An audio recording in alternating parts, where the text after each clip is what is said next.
हा जो ज्याला मारहाण झालेली आहे मी त्याचा तर निषेध केलेला आहे सभापती महोदय, पण हाच व्यक्ती दारू पिऊन महादेवाच्या मंदिरात जाऊन गैरकृत्य करतो याच्याकडे कोणी लक्ष देत नाही।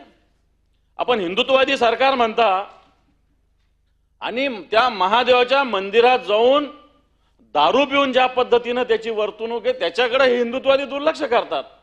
आणि नवनाथ दौड हा शिवसेनेचा तालुका प्रमुख प्रयागराजला गेलेला महाकुंभात, त्याच्यावर पोलीस गुन्हे दाखल करतात सभापती। ठीक आहे, अटक नाही झाली मान्य आहे, अटक नाही झाली मान्य आहे, परंतु तो नाही माझा सांगण्याचा मुद्दा, मी कोणाची बाजू कोणाला विरोध करत नाही, पण एकीकडे जर धनंजय मुंडेंचं नाव सगळी दुनिया घेत असताना त्याच्यावर आरोप केला जात नाही, ते एक आमचा साधा नवनाथ दौड भोकरदनचा शिवसेनेचा तालुका प्रमुख याचं नाव का येतं आणि याच्यावर गुन्हा का दाखल होतो। मला असं वाटतं राजकीय पक्ष कशा पद्धतीनं या सगळ्या यंत्रणा स्वतःसाठी वापरतात सभापती महोदय, याचं उदाहरण आहे सभापती महोदय। सभापती महोदय, माझ्याकडे अनेक फसवणुकीच्या घटना आहे, अनेक काल मला वाटतं खालच्या सभागृहात बेटिंग ॲप विषयी सुद्धा बोलणं झालेलं आहे। माझ्याकडे एक पेन ड्राईव्ह सभापती महोदय मी आपल्याला देतोय, एक इथं क्रिकेट बेटिंग ॲप आहे लोटस 24, या बेटिंग ॲपमध्ये हा मी तुम्हाला पेन ड्राईव्ह देतो सभापती महोदय। हे जे लोक आहेत मेहुल जैन, कमलेश जैन, हिरेन जैन, हे सगळे लोक आहे ना सभापती महोदय, हे सातत्यानं ज्या पद्धतीनं बेटिंग करतात, पाकिस्तानमधल्या लोकांशी खेळाडूशाचे संपर्क आहे सभापती महोदय, आणि खुलेआम पोलीसचे अधिकारी मुंबईचे मी नाव घेणार नाही, मोठे अधिकाऱ्यांबरोबर बैठक, दुबईहून आला मुंबईतल्या पोलीस अधिकाऱ्यांबरोबर बैठक, आता चॅम्पियन्स ट्रॉफी संपली, आता IPL साठी मुंबईमध्ये ही सगळी मंडळी काम करते सभापती महोदय। हा पेन ड्राईव्ह आहे, मी विनंती करतो हा पेन ड्राईव्ह आपण ऐका। यांनी पाकिस्तानमधल्या लोकांशी बोलताना बेटिंगचं काय काय केलेलं आहे, कोणत्या कोणत्या पोलीस अधिकाऱ्याचं नाव ऐका नाही ऐका ते तपासा तुम्ही, परंतु अशा पद्धतीनं या राज्यामध्ये खुलेआम पोलिसांच्या सहकार्यानं सभापती महोदय चोरून लपून, पोलिसांना माहिती नाही एखादा घटना मी समजू शकतो, पण तू खुलेआम सभापती महोदय अशा पद्धतीनं या राज्यामध्ये घटना घडतात सभापती महोदय। सभापती महोदय, राज्याचे उपमुख्यमंत्री या राज्याचे गृहमंत्री पण आहे, जुगाराचा विरोध हे ते सगळ्या गोष्टी सांगतात। माझ्याकडे एक सिंपल छोट्याशा बातम्या सभापती महोदय, एक बातमी आष्टीची, जिल्हा जालना येथे गुटखा जप्त केला 19 मार्चला 18 लाख रुपयाचा, जळगाव जामोद 25 लाखाचा गुटखा जप्त, गडचिरोली येथे 19 मार्चलाच काय 10 लाखाचा गुटखा जप्त। माझा मुद्दा असा आहे सभापती महोदय, तुम्ही टपरीवाल्यावर कारवाई करता गुटख्यासाठी, मान्य योगेशजी, टपरीवाल्यावर आपण कारवाई करतो, खुलेआम गुजरातमधून पोलिसांच्या संरक्षणात, परिवहन विभागाच्या संरक्षणात गुटखा येतोय राज्यात, तिथंच दाबा ना तुम्ही, ह्या टपरीवाल्यावर काय कारवाई करता। आज माझ्याकडे जी माहिती आलेली आहे, पालघर मधून खुलेआम तिथले पोलीस अधिकारी आणि परिवहन विभागाचे अधिकारी मदत करतात, आणि तुम्ही गडचिरोलीच्या 8 लाखावर कारवाई करता, त्या आष्टीच्या 2 लाखावर कारवाई करता, त्या जळगाव जामोदच्या 5 लाखावर कारवाई करता। मला असं वाटतं याच्यात जर कारवाई करायची असेल तर पालघर गुजरात मधून येणारे जे आहे तिथले परिवहन अधिकारी, पोलीस अधिकारीवर याच्यावर कारवाई होण्याची आवश्यकता आहे सभापती महोदय। सभापती महोदय, या राज्यात मटका जोरात आहे, ठिकठिकाणी मटका, आम्ही मोठ्या शहर, आता हे नागपूरची घटना आहे, मोदा इथं जोरात सटका जोरात आहे, आमचं संभाजीनगरमध्ये शिवूर तालुका वैजापूर मटका जोरात आहे।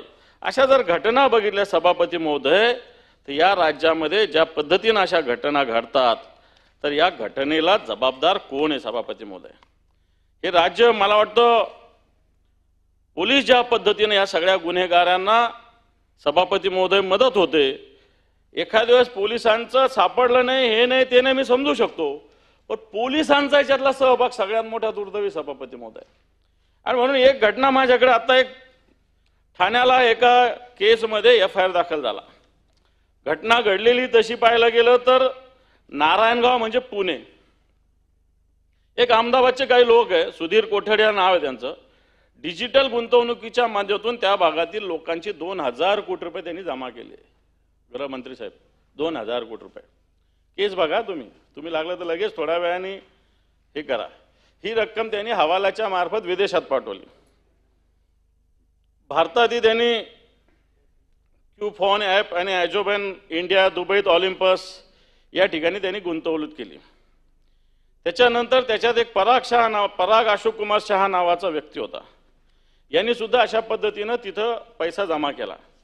आता गुन्हा कुठे दाखल व्हायला पाहिजे? गुन्हा दाखल व्हायला पाहिजे होता नारायणगावला. गुन्हा कुठे दाखल झाला माहिती आहे? ठाण्यामध्ये. ठाण्यामध्ये का की तिथे मग एक डीसीपी आहे.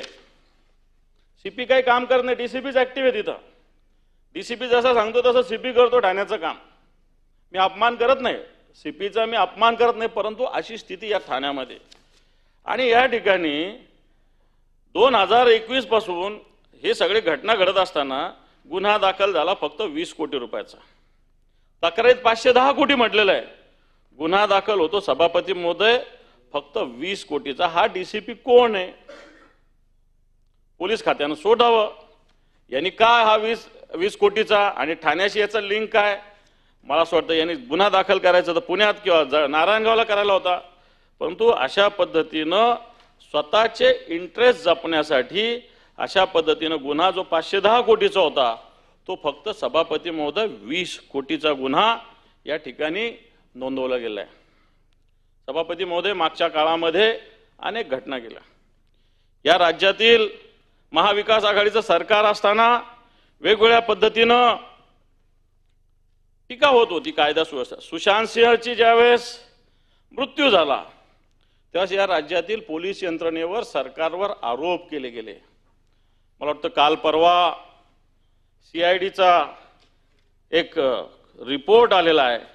याच्यामध्ये सुशांत सिंहच्या प्रकरणावर सभापती महोदय अतिशय क्लिअर भूमिका CIDनं व्यक्त केली. सभापती महोदय, आपण सभापती महोदय या राज्यातली कायदा आणि सुव्यवस्थेचा जर मुद्दा बघितला तर अशा पद्धतीनं जे चालू आहे त्याच्याकडे या राज्यातील मंत्र्यांचा असेल किंवा पोलीस अधिकाऱ्यांचा असेल.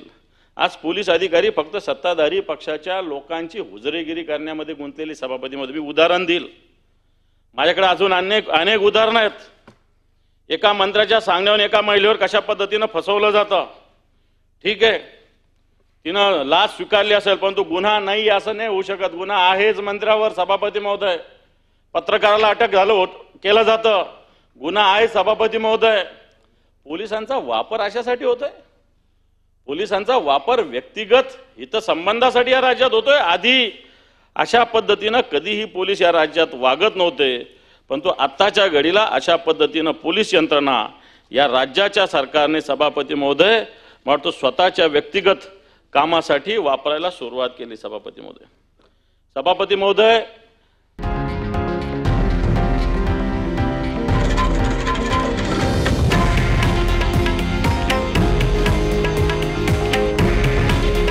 हे आहे देशातील नंबर 1 न्यूज नेटवर्क आणि आपण पाहत आहात TV9 मराठी.